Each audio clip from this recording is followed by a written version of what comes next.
Tajjeb l-aħwa l-ewwel nett nittama li tinsabu tajbin. Hekk illum li se nkomplu qegħdin nagħmlu se nkomplu nitkellmu ftit dwar dawn l-aħħar żewġ suġġetti li badna fil-physics u ħanaqduhom b'xi mod jew ieħor flimkien. Fil-verità dan is-suġġett jaqgħad it-tielet suġġett li kellna nagħmlu fil-Form 3 dak li huwa ta' light waves. Għaliex se nħarsu ftit lejn topic żgħir, subtopic żgħir li jissejjaħ electromagnetic waves infatti, illi jaqgħad is-suġġett ta' waves, is-suġġett ta' light u anke wkoll is-suġġett ta' earth and space. Jekk tiftakru ftit jekk immorru daqsxejn lura fejn is-suġġett waves, jekk tiftakru konna għedna li jeżistu tipi differenti ta' waves, għedna li dawn wasslu l-enerġija minn post tal-ieħor, għedna li jista' jkunu fil-forma ta' transverse wave, ta' longitudinal wave, u għadna li hemm spektru sħiħ, jekk tiftakru daqsxejn meta tkellimna fuq transverse waves. Konna ħaresna daqsxejn lejn l-ilma, ma fil-bidu konna għedna li id-dawl huwa tip ta' transverse wave u proprju hawnhekk se nibdew nħarsu ftit leħ. Imma waqt li konna qegħdin nitkellmu daqsxejn fuq earth and space ukoll. Isu kien hemm numru ta' affarijiet li tajjeb li aħna nikkunsidrawhom bħal pereżempju meta tkellimna dwar satelliti. Wieħed forsi jistaqsu jgħid imma is-satellita kif tibgħat l-informazzjoni minn post tal-ieħor? Jew inkella jien li qed inċempel lil xi ħadd li qiegħed f'pajjiż ieħor jew inkella xi ħadd li qiegħed anke wkoll ftit il-bogħod minni permezz ta' mobile phone. Il-mobile phone x'jagħmel biex jikkomunika ma' xi ħadd li qiegħed tant il-bogħod u allura juża s-satelliti.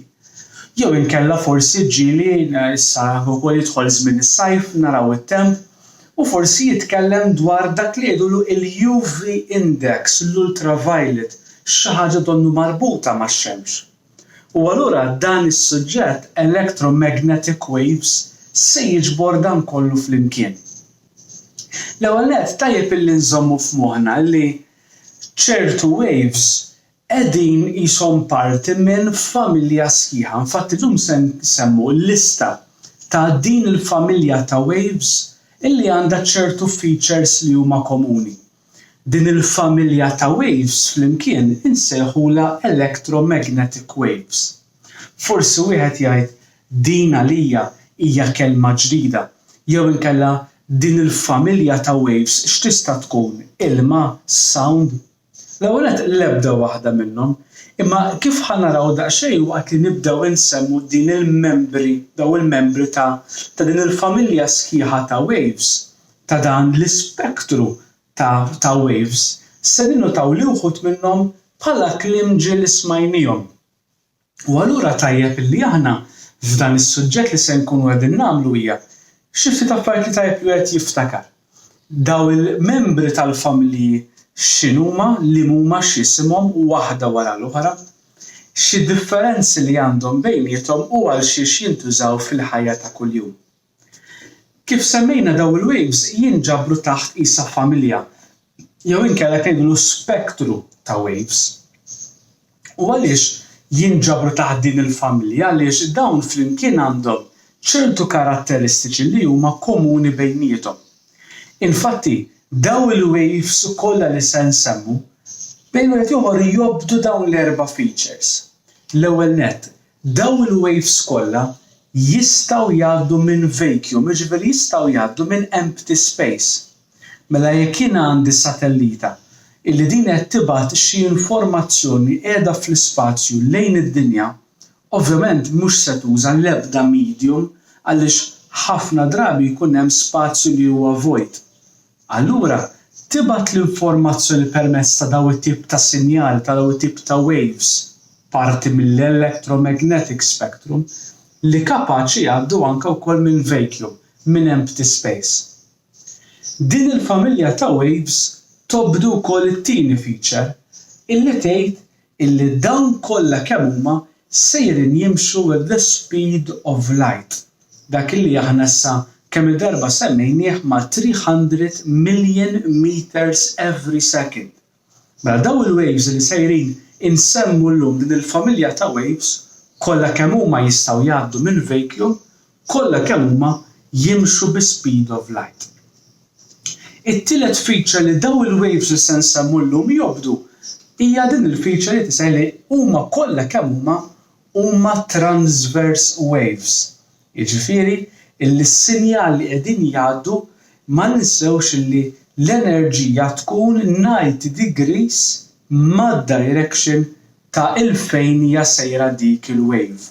Mela m'għandix compressions u lanqas rarefactions għaliex mhumiex longitudinal waves imma l-moviment tagħhom huwa upwards and downwards. L-aħħar feature li jobdu dawn il-membri ta' din il-familja dan l-spektrum tal-electromagnetic waves huma li kollha kemm huma jgħaddu l-enerġija.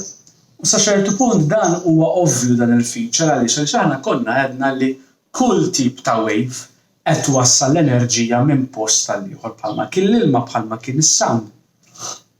Imma dawn il-membri tal-familja ma jagħmlux dik biss jew xi oħra biss ma jagħmlu dawn l-erba' flimkien.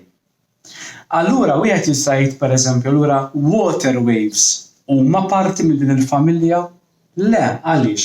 Għax minkejja li jobdu 1, 2, imma water waves ma jgħaddux minn vacuum hemm bżonn l-ilma. Ma jimxux bi-speed of light. Jew inkella nistgħu ngħidu that sound waves are part of this family?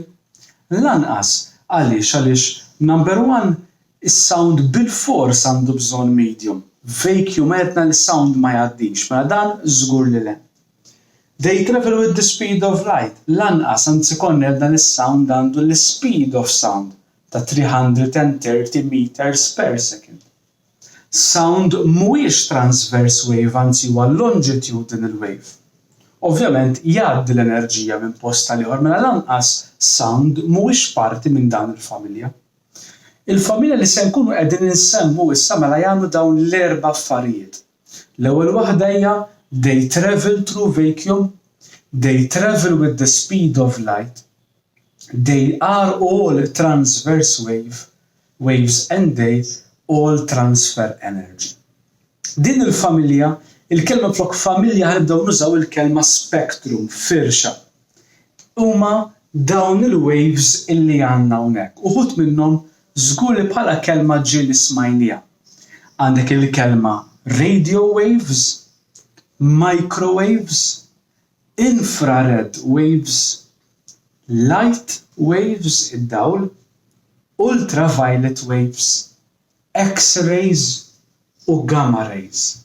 Jekk qegħdin tinnotaw huwa kliem li ħafna drabi nużaw il-kelma microwave ġieli użajni jekk naraw it-temp żgur nisimgħu bil-kelma UV light jekk niftaħ ir-radio nużaw tip ta' radio waves. Id-dawl ovvjament forsi ġieli jkun min sema l-kelma infrared jew inkella dak li jkun forsi jagħmel xi tip ta' X-ray.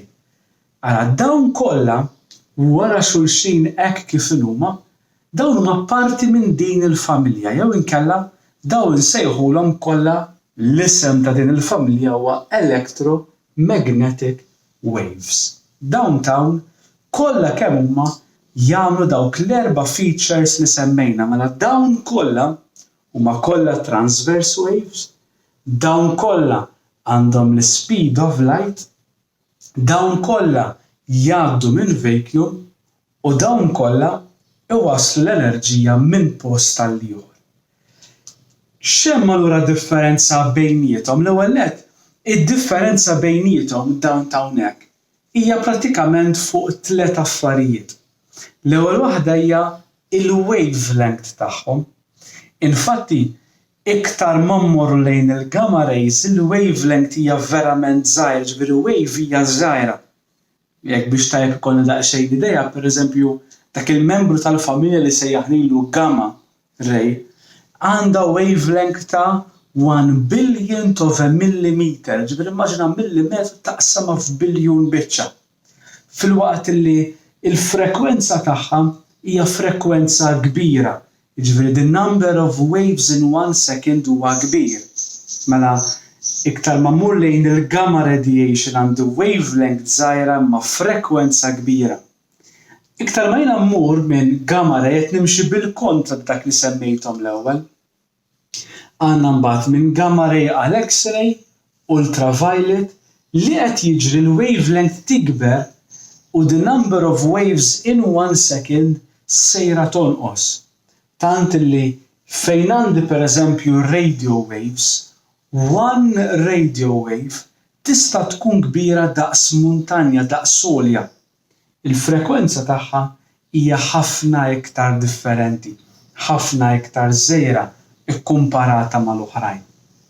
Mela jekk nerġa' mmur lura minn radio waves għal gamma rays, jien iktar ma mmur lejn il-gamma radiation sejra tul għall-frequency, iktar ma mmur lejn il-gamma radiation sejra tonqos il-wavelength. U bil-kontra, wavelength kbira, frekwenza żgħira, wavelength żgħira, frekwenza kbira. U li se nkunu qegħdin nagħmlu issa minn issa l quddiem sejrin nibdew naraw membru wieħed wara l-ieħor ta' dawn il-familji, ta' dan l-spektru, ta' dawn l-electromagnetic waves. U ħanejdu radio wave għal xiex tintuża, microwave għal xiex, infrared u nibqgħu sejrin sakemm naraw il-membri kollha ta' din il-familja ta' dan l-spektru, sakemm naslu fuq gamma radiation. Mela ħanaraw daqsxejn flimkien l-electromagnetic spectrum.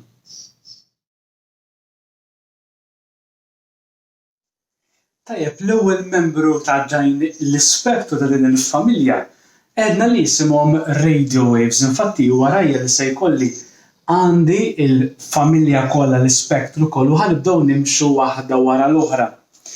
Jekk taraw ftit fuq kull tip ta' membru ta' din il-familja ta' dan l-ispektru, ser ikollna l-isem, ser ikollna il-frekwenza u anke wkoll il-wavelength biex bejn wieħed u ieħor aħna ikollna ftit idea tal-kobor tal-waves li qegħdin nitkellmu dwarhom. Minn dan kollu ftit huma dawk li nistgħu narawhom bħala bnedmin. Jiġifieri issa naraw daqsxejn naslu liema membri ta' dan l-ispektru aħna nistgħu naqbdu b'għajnejna jew b'xi parti tal-ġisem tagħna. Għalkemm il-ġisem tagħna jekk ikun espost għal dawn it-tip ta' waves kif se naraw jista' jkun hemm xi ħsara jew inkella xi bidla fil-ġisem. Imma ejjew nibdew nitkellmu fuq l-ewwel membru tal-familja li jismu radio waves. Dan għedna li bħala membru tal-familja għandu wavelength li hija kbira. Ġifieri radio waves il-wavelength tagħha ivarjaw għal eluf ta' metri bħala kobor. Ġifieri din nitkellmu fuq daqs ta' ground tal-futbol, daqsiet ta' għolja, ta' rħula.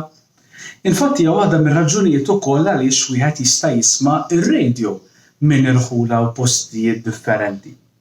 L-ewwel nett dawn it-tip ta' waves wieħed b'mod naturali jiġu emitted jitwadbu minn stilel bħal mija x-xemx tagħna u xmux oħrajn. Imma dan it-tip ta' wave tista' wkoll tiġi produced b'mod artifiċjali. Tantu hekk li dan it-tip ta' wave wieħed jista' juża pereżempju biex jgħaddi s-sinjali ta' radios, AM u FM radios. Kif ukoll jintużaw fejn jidħol mobile ċellulari bħal huma l-mobile phones u anke wkoll it-television, jiġifieri dawn it-tip ta' waves ikunu jistgħu jgħaddu minn postijiet differenti li jwasslu dan it-tip ta' sinjal meta jiġu produced b'mod artifiċjali. Minħabba il-kobor tagħhom allura faċli ħafna li dawn bħala waves jitgħawġu u jistgħu jduru wkoll madwar għoljiet differenti. Infatti wieħed ikun jista' jisma' anke r-radio minn postijiet differenti. Tajjeb li naraw minħabba l-kobor anke wkoll tagħhom mhux dejjem faċli li jitgħawġu f'kwalinkwe post.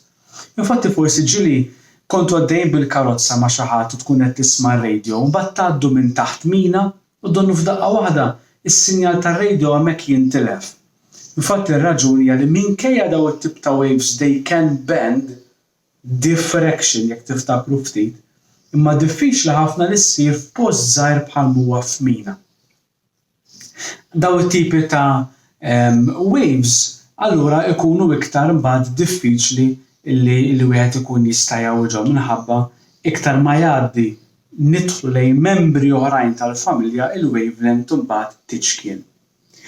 Mela dik hija radio wave għal xiex tintuża u forsi min anke wkoll juża fil-ħajja ta' kuljum. Fejn jidħol imbagħad microwaves, microwaves hija parti mill-familja tar-radio waves imma huma ftit partikolari. Tant hu hekk li jeżisti apparat fid-djar ta' xi wħud minnha li jsejjaħ bħala microwave. L-ewwel nett, il-microwave kieku kelli naraf liema parti tal-familja meta jiena ikolli l-iqsar wavelengths ta' ir-radio waves kollha. Ġifieri immaġinaw ftit għandek familja anke r-radio waves jerġgħu jinqasmu f'membri oħrajn. L-iżgħar membru li għandu l-iżgħar wavelength wieħed allura jkun jista' hemmhekk isib il-microwaves. Ħafna drabi dawn ukoll jintużaw fejn jidħol mobile phones, fejn jidħol data bħal huwa internet u telephone signals ukoll. Imma minħabba li bħala wavelength huma wkoll iżgħar, jistgħu wkoll jintużaw biex isaħħnu oġġett. Interessanti huwa li meta jiena ikolli oġġett li qed jassorbi daw it-tip ta' waves hemm tendenza li jkollok heating effect. B'mod speċjali fejn jidħol l-ilma li qed jassorbi daw it-tip ta' waves. Il-fatt meta jiena nitfa' oġġett ġo microwave l-appliance x'jiġri. Dak l-apparat qiegħed jipproduċi dan it-tip ta' waves. Qiegħed jidħol ġo l-oġġett u jibda jsaħħan jagħti sħana lill-water particles, ġo l-particles tal-ilma ġo dak l-oġġett tal-imod li jisħon wara ftit. B'hekk wieħed jista' joħloq pereżempju il-popcorn. Għaliex inti għandek il-corn tagħna, il-kernel, iż-żerriegħa li dil-wave qed tidħol ġewwa issaħħan l-ilma li hemm ġew b'mod naturali u żjud tagħha imbagħad din tinfaq u tiksaħ f'daqqa. Minħabba f'hekk il-fatt li l-ġisem tagħna huwa magħmul minn water, minn ilma l fuq minn 75%. Ma dak ifisser li dawn it-tip ta' waves jekk aħna nkunu esposti għalihom jista' jkun li jagħmlulna ħsara. Għalhekk pereżempju il-microwave ma jinxtelx jekk il-bieba tkun miftuħa għax dawn it-tip ta' wave tista' tagħmel ħsara il fejn inti għandek l-ilma bħal huwa l-ġisem tagħna. Mela s'issa semmejna żewġ membri ta' dan l-spektrum, radio waves u microwaves. Jekk inkomplu nimxu iktar fuq dan l-spektru issa qegħdin taraw li il-wavelength qed tibda tonqos imma l-frequency qed tibda tiżdied. Qed ngħidlu pereżempju fejn jidħol microwave il-frequency qiegħda il fuq minn 100 million hertz. Jew inkella nistgħu ngħidulha bħala 1 billion hertz. Jiġifieri 1 billion waves every second. Fil-waqt li l-wavelength hawnhekk qegħdin nitkellmu fuq viċin minn metru għal bejn wieħed u ieħor anke 10 centimeters il-kobor tal-wave tagħna. Jekk imorru għal l-infrared waves imbagħad, issa se nibdew naraw li l-frequency għoliet iktar 10 to the power of 12, il-wavelength issa x'kienet xiet anke inqas minn 1 millimeter. Tajjeb li nżommu f'moħħna li kull oġġett jarmi minnu xi tip jew ieħor ta' sħana. U allura ħafna drabi din it-tip ta' sħana toħroġ mill-oġġett permezz ta' infrared radiation. Meta jiena nkun qiegħed insaħħan oġġett, hemm tendenza allura li inti jkollok iktar radiation, iktar dat tip ta' waves li qed joħorġu bħala infrared, inkluż anke fil-ġisem tagħna. Jista' jiġri jekk oġġett insaħħnu ħafna viċin is-700 degrees Celsius, oġġett nista' nibda ninduna jiena li jibda jarmi l-kulur ħamrani. Infatti għalhekk jissejjaħ infrared bħal mija din il-ħadida ta' warajja. Meta mbagħad dik il-ħadida nkompli nsaħħanha u naqbes it-temperatura ta' 1000 degrees, dik imbagħad tiġi mhux red hot imma white hot, tiġi bajda ħafna u allura tibda twaddab ċertu anke wkoll dawl. Infatti huwa l-membru tal-familja li jmiss fejn jidħol id-dawl. Dan it-tip ta' infrared radiation minħabba li qiegħda toħroġ minn oġġetti li qed jarmu sħana bħal huwa l-ġisem tagħna. Bosta drabi din tintuża ħafna fil-ħajja ta' kuljum fejn jidħol security alarms.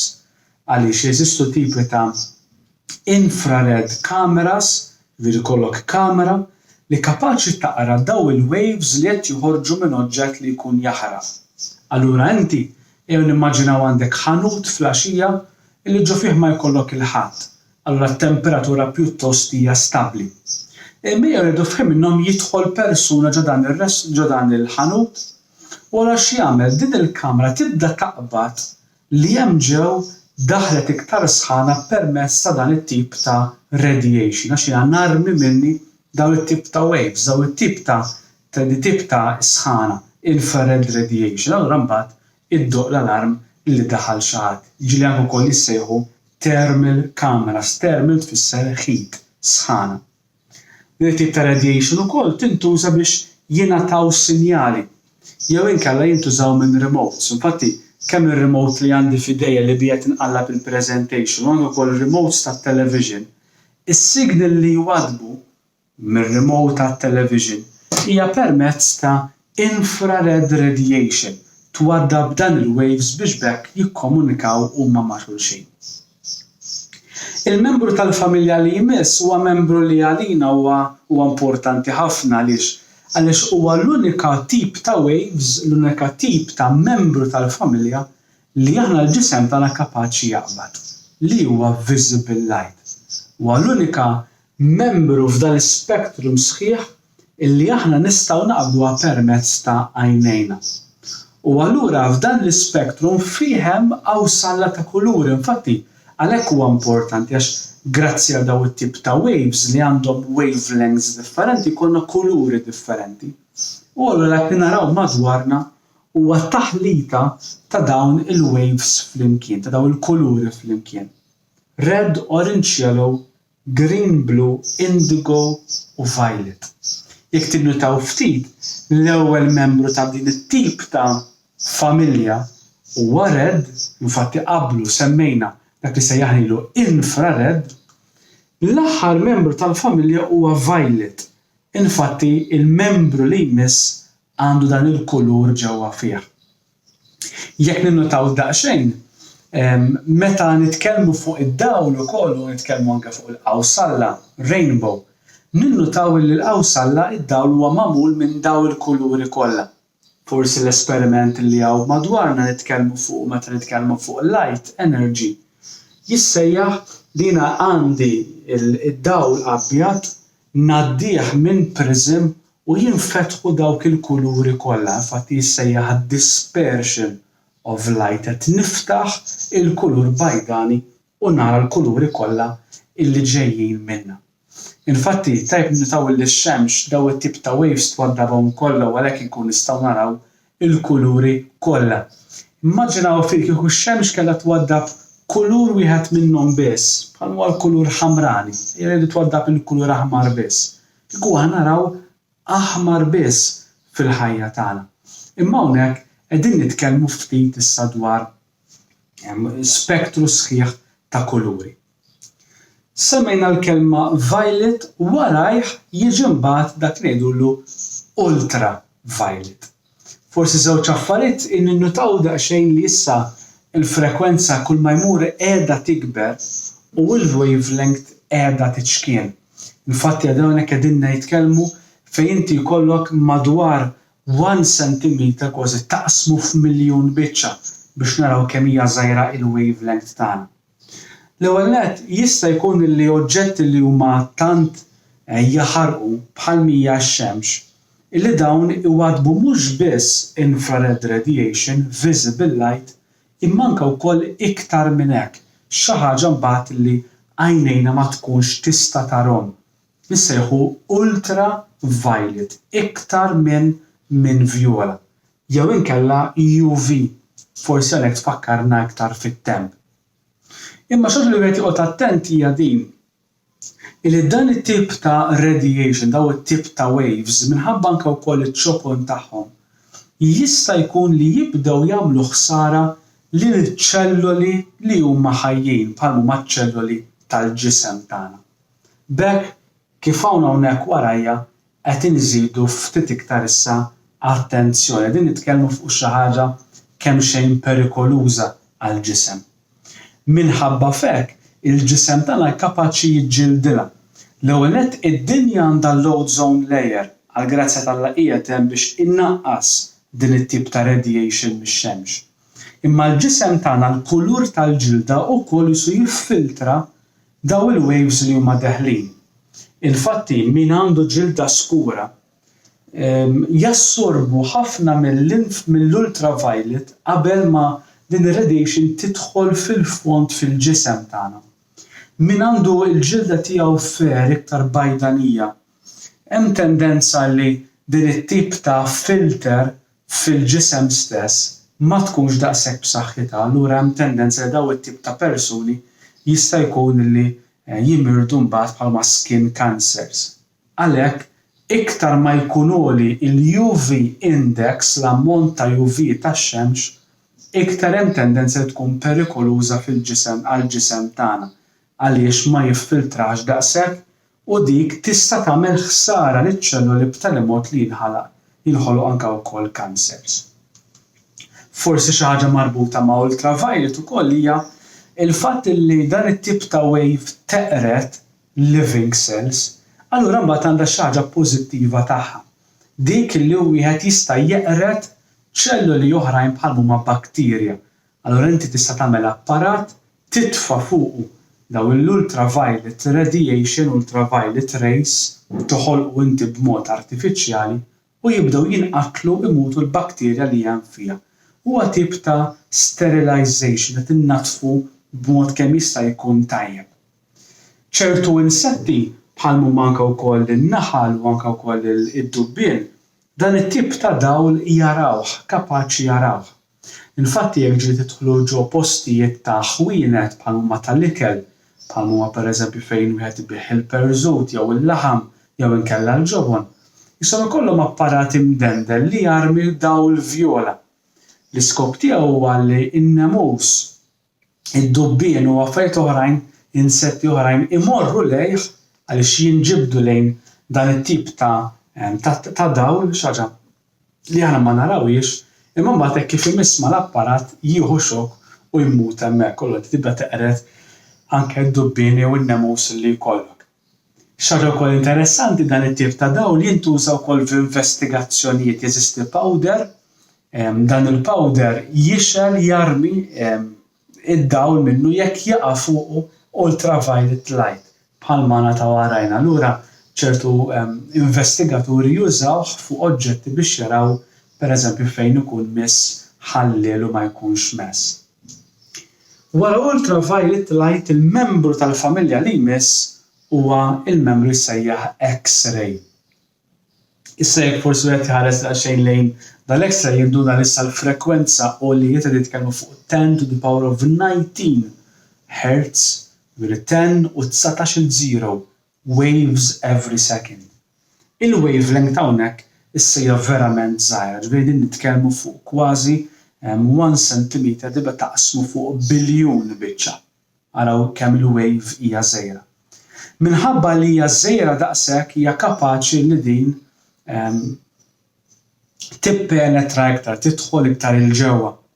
Infatti minħabba f'hekk tintuża biex wieħed ikun jista' jieħu stampa ta' dak li hemm fil-ġisem tagħna għaliex dawn it-tip ta' waves jgħaddu bil-ġilda b'mod faċli, imma forsi ma jgħaddux daqshekk faċli fejn jidħol l-għadam, allura għandna apparat li jkun jista' jieħu ritratt tal-għadam tiegħek u din hija xi ħaġa li fil-mediċina nużawha biex dak li jkun jista' jrek hemm xi ksur fl-għadam.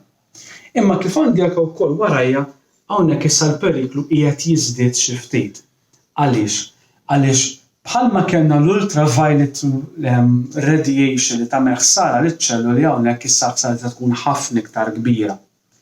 Allura wieħed jgħid l-X-ray tagħmel ħsara, iva b'mod speċjali jekk din tintuża ta' spiss. Infatti wieħed ma jagħmilx X-rays bla doċċ imma it-tabib jissuġġerixxi biex tagħmel X-ray. U inti tagħmel X-ray tal-parti biss li inti taħseb li għandek il-ksur.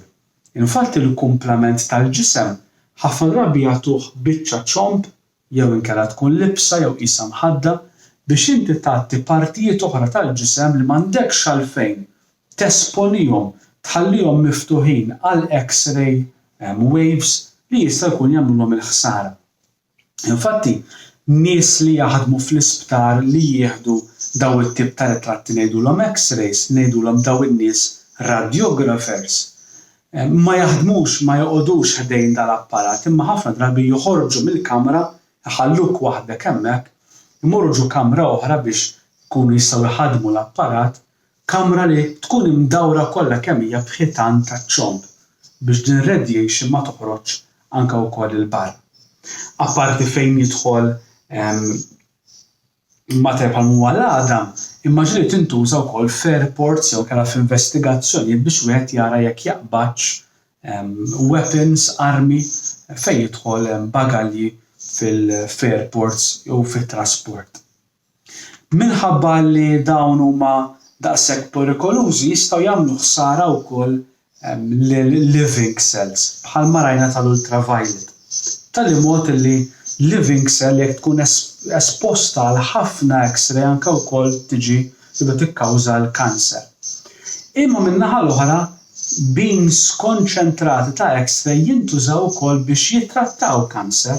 Mela kien nkun esposta għal xejn hemm tendenza li nikkawża kanser, imma jekk jiena fija jkolli dan it-tip ta' ċelluli tal-kanser jiena nitfa' fuqhom dawn l-X-rays u nkun nista' neqret dawn iċ-ċelluli strambi jew li mhumiex normali. L-aħħar membru tal-familja li sa taraw il-frekwenza tola ħafna imma il-wavelength battiċkien ħafna huma dawk li jissejħu gamma rays jew gamma radiation. Qegħdin nitkellmu fuq frekwenza ta' 10 to the power of 22 Hz, 10 to the power of 22 waves every second, 10 u 22 0, immaġinaw dak in-numru enormi. U il-wavelength hija kważi 1 millimeter naqsmu f'biljun biċċa, 10 to the power of minus 14 meter. Innutaw daqsxejn alla iċ-ċokon tal-wave u bħal mandu warajja l-periklu issa żdied ħafna iktar. Għaliex? Għaliex din it-tip ta' radiation tintrema titwaddab minn nukleu minn atoms li mhumiex stabbli, ngħidulhom radioactive material. Infatti, fejn nitkellmu fuq bombi nukleari jew inkella nuclear power plants, hemmhekk għandi dan it-tip ta' saħħa kbira, ta' enerġija kbira li tista' titwaddab. Imma gamma radiation ma tintużax biss fejn jidħol bombi, imma minħabba li hija penetranti ħafna. Apparti li tagħmel ħsara forsi qed jista' jfittex anke wkoll fuq l-internet stampi tan-nies illi kellhom gamma radiation burns jinħarqu b'daw it-tip ta' radiation. U meta tkun konċentrata wieħed ikun jista' anke wkoll jitratta cancers u minħabba li din teqret living cells allura mbagħad tintuża biex teqret bakterja ġewwa oġġetti jew inkella ġewwa l-ikel biex bekk ikollhom jagħmluha sterilization, tnaddaf l-oġġett. Mela pratikament li semmejna ftit illum semmejna din il-familja forsi ġdida ta' waves. Semmejna fil-bidu l-isem tagħha electromagnetic spectrum. Konna mbagħad semmejna dawk l-erba' features. They are all transverse wave, they all travel with the speed of light, they all give energy, they all travel through a vacuum. Imbagħad wara konna għedna li d-differenza bejniethom hija fil-frekwenza u l-wavelength, tiċkien il-wavelength tola l-frekwenza u bdejna naraw x'inhuma. Radio waves, microwaves, infrared, visible light, ultraviolet, X-rays u gamma rays. U tajjeb li inti tkun tafhom hekk kif huma wara xulxin minn dawk li għandhom l-ikbar wavelengths għal dawk li għandhom l-iċken wavelengths. U għal kull membru ta' din l-ispektru ta' din il-familja bejn naraw daqsxejn żgħira jisom properties tagħhom u għal xiex jintużaw fil-ħajja tagħna ta' kuljum. Forsi se nħalli ftit anke wkoll xi links biex wieħed ikun jista' jkompli jaqra ftit iktar jew ifittex ftit iktar fuq dawn it-tip ta' waves ħalli jkompli jfettaħ l-informazzjoni li aħna tqasamna ma' xulxin. Għal min minnkom jixtieq ikompli jaqra u tajjeb li inti tkun bnejt in-noti tiegħek fuq dawn il-waves kollha, ma wieħed jista' juża n-noti li nsibu fuq il-ktieb Unit 7.11 u 7.12. Hemm prattikament dak kollu li semmejna forsi ftit iktar dettall illi tajjeb wieħed ikun jaf ta' l-informazzjoni li hemm fihom. Sakemm nerġgħu niltaqgħu l-aħwa, ħudu ħsieb kulħadd jara daqsxejn ix-xogħol li qiegħed jagħmel qiegħed itellgħu b'mod tajjeb u l-paċi magħkom.